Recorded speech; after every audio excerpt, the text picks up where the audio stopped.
everybody, Zoey Styles here at Headlocks and Headphones. Today I'm bringing you my top 3 belt segment, which should have been on the show last week. Unfortunately, I had some technical difficulties, being that I didn't actually turn the microphone on. It's a bit of an embarrassing thing for somebody who is 26 to admit that I am baffled by computer technology every now and again, but hey, it happens to the best of us. I'm very proud to say that 2 of the 3 of my favourite belts in this list we actually own in the house, as we are belt collectors and have over 30 full-sized replicas, including a number of minis as well. And here we go, the start of the list. Number 3 is the WWF European Championship. It was established in February 26, 1997 and retired July 22nd, 2002.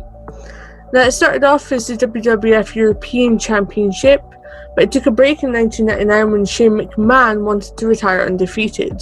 And let's face it, who can blame him? I would too. Some of the most notable, I suppose best as well, title holders have been the British Bulldog, who was the inaugural holder, William Regal, Shawn Michaels, DDP, Kurt Angle, Chris Jericho, Eddie Guerrero, Jeff Hardy, Jeff Jarrett, and D'Lo are all notable holders of the belt. Bulldog's inaugural reign came around during a German tournament, and the most notable thing about this belt, I believe, is that it was the debut of the first Grand Slam champion, which was Shawn Michaels, who held the WWF Heavyweight and the European belt at the same time. Now, the Grand Slam champion refers to 4 specific championships within a promotion: the European, WWF, IC, and World Tag, which would make it the Triple Crown, which Shawn also held. I think the story about this belt, as well as the design, is quite interesting. Under the current climate, I won't go into too much detail about this, but the fact that Al Snow held it when he was on his run with Head, and he dressed as various ethnic stereotypes. It was referred to as the Eurocontinental, which was held by D'Lo, Jeff Jarrett, and Kurt Angle, because they held both the European and the Intercontinental. I think really what I love about this belt is that it's got a quite similar design to the oval Intercontinental. The scratch logo, which is my favourite of all the WWF/E logo belts, is on there, and it is my favourite logo. And I don't know why, but I've got this thing for flags. Flags are really cool in my opinion. I like the fact that the NWA belt has flags on that one too. And it looks like a really classy belt. It makes me quite happy that I have a love for this belt. There's so much history behind it. In at number 2, we have the $1 Million Championship. This is my second favourite belt.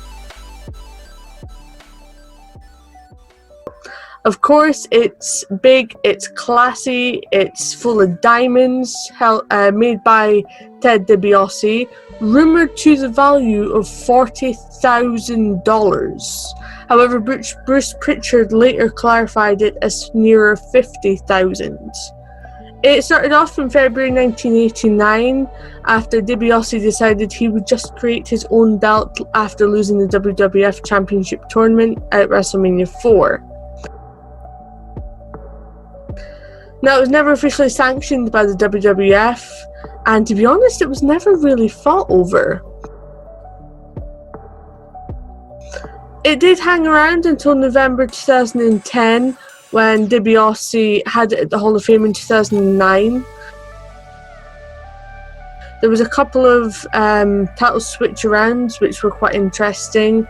DiBiase Jr. actually got it late on in April 2009.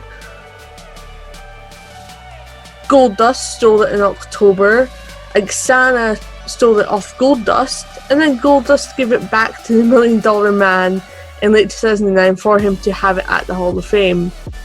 Jake the Snake also stole the belt in the early 1990s.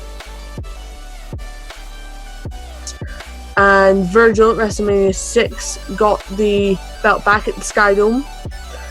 And there's not too much fighting over it, but I think what I love about this belt is the class behind it. I mean, there's diamonds, everything's all dollars. It is actually genuinely quite a heavy belt. I own this one, and so does my husband, of course. And it's quite heavy to carry around, and there are a ton of links on it, even as a replica. Just this belt in general, it's a belt that a female can own and feel as though she is in fact $1 million, and that's what I really, really love about this. Now, number one, my favourite belt of all time is, of course, the Intercontinental Belt, also known as the Workers' title.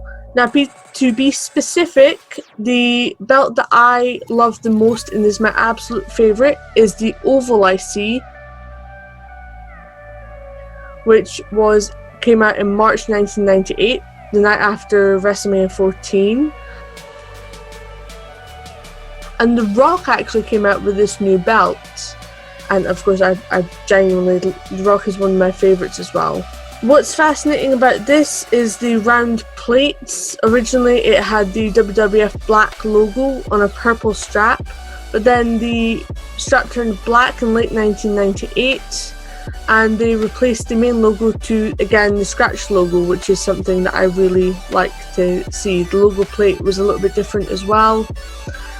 And in general, the fact that it's been held by so many legendary wrestlers, I mean, The Rock, Triple H, Chris Jericho,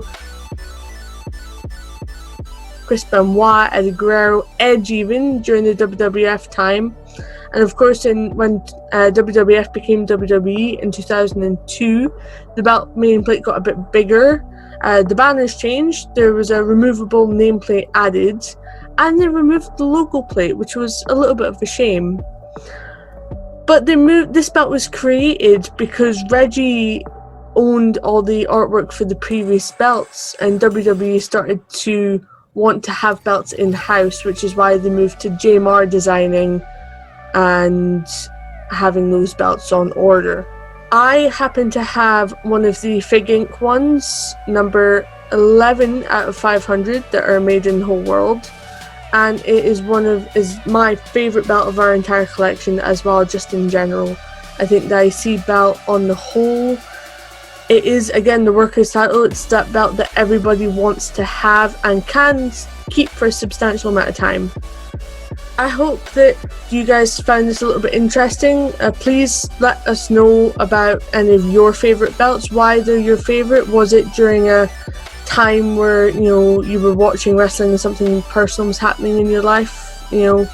Does your favourite belt relate to your favourite wrestler? Get in touch and keep us interested, because we're always happy to chat about wrestling and about anything really in general. Just pop us a chat about something. Somehow my husband has this really strange talent for being able to relate everything back to wrestling.